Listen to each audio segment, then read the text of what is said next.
Magandang araw mga kaibigan.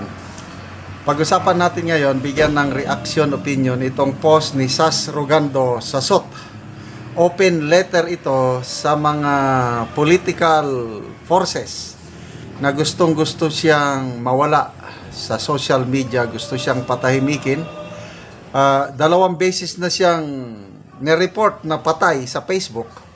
So, dalawang beses na siyang minimorialize ng Facebook. Kaya lang nakakabalik pa rin. Kaya ang tawag sa kanya, Sasper.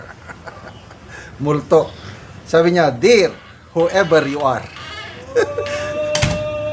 why are you busting your ass trying to prove I'm dead to Facebook just to lock me out and delete my account?" Bago lang siya nabuhay mulit. I think 2 days ago, buhay muli siya. Kasi may nagpadala na naman ng death certificate niya sa Facebook. Siguro last month ba yun, nung unang pinatay siya.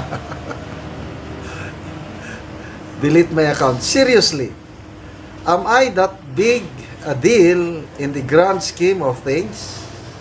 Spoiler alert, I'm not. If you think I am, sorry to burst your bubble, but the most followed people on social media aren't political bloggers like me. They're entertainers, pranksters, singers, beauty bloggers, and all that jazz. And I agree, millions ang views palagi ng mga artista o yung mga nag-prank.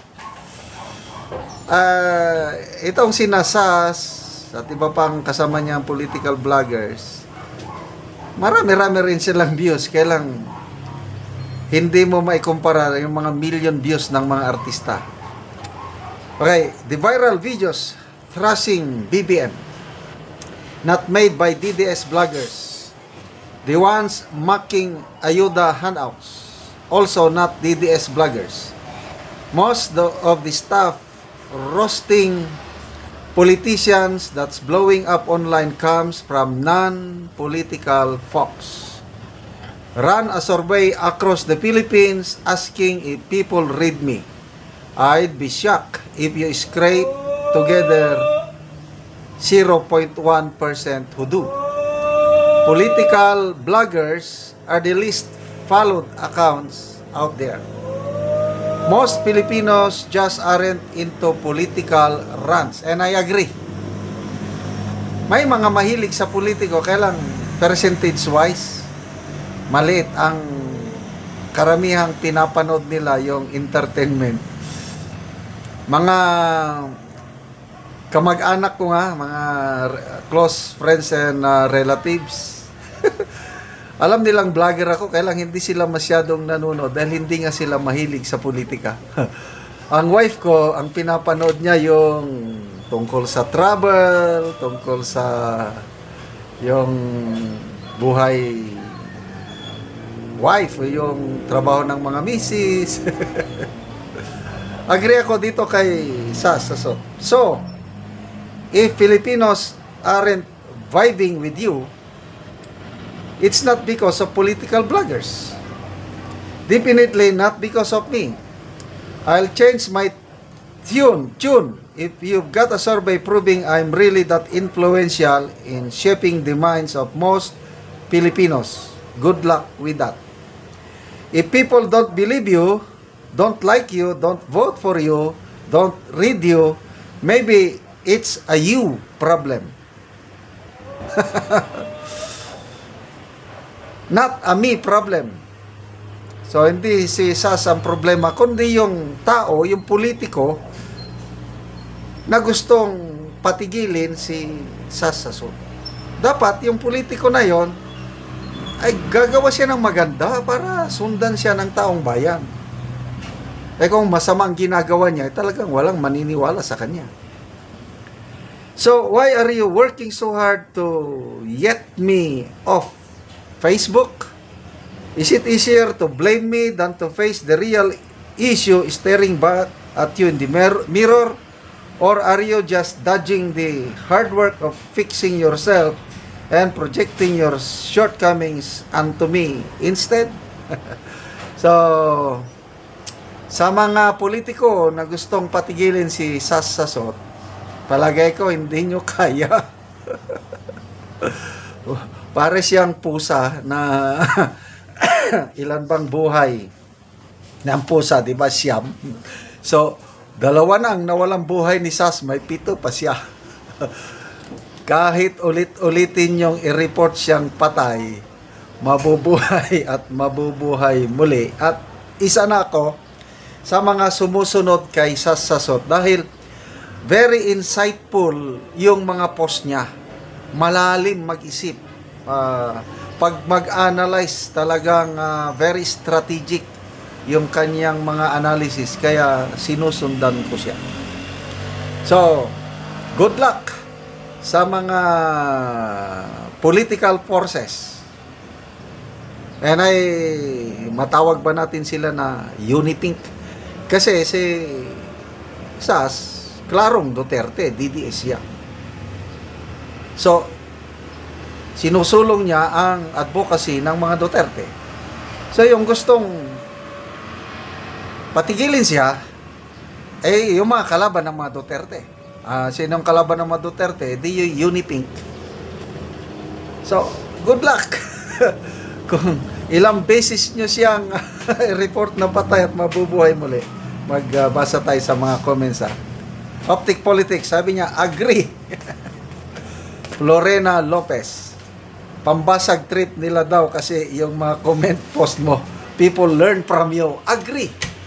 Marami akong natututunan dito kay Sas Sasot.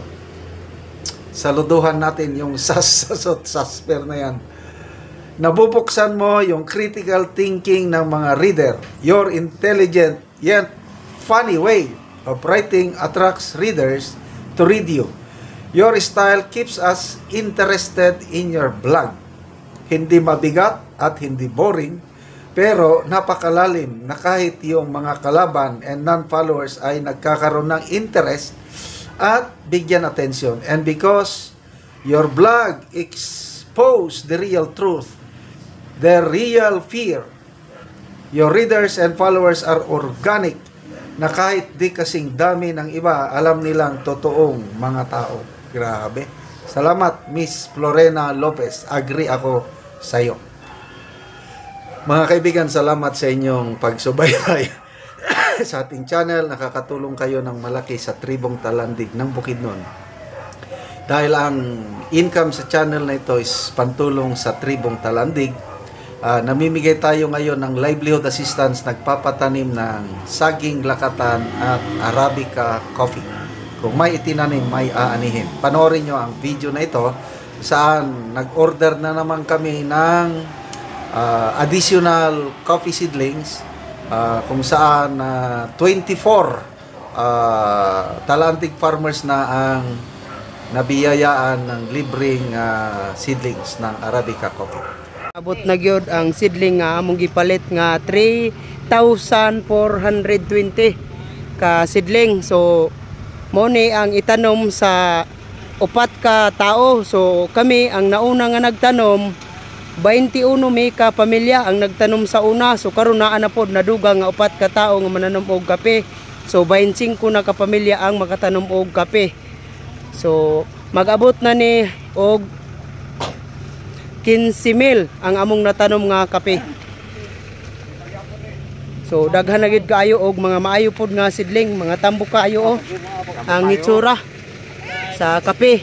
Tag 25 pesos ang kada usaon, nindot kaayo nga kape. So salamat gid kaayo sa Ginoo sa pagsuporta sa kape sa among pagpananom.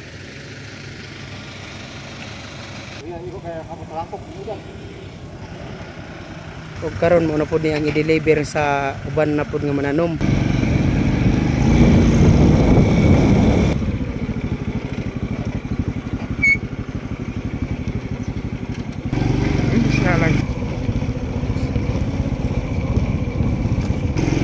Abot na gid sa Ilaya ang seedling. O karon abot na gid ang seedling nga ay tanom sa tabangan og kape. Og karon mo na ni silang tatay ang mananom og kape.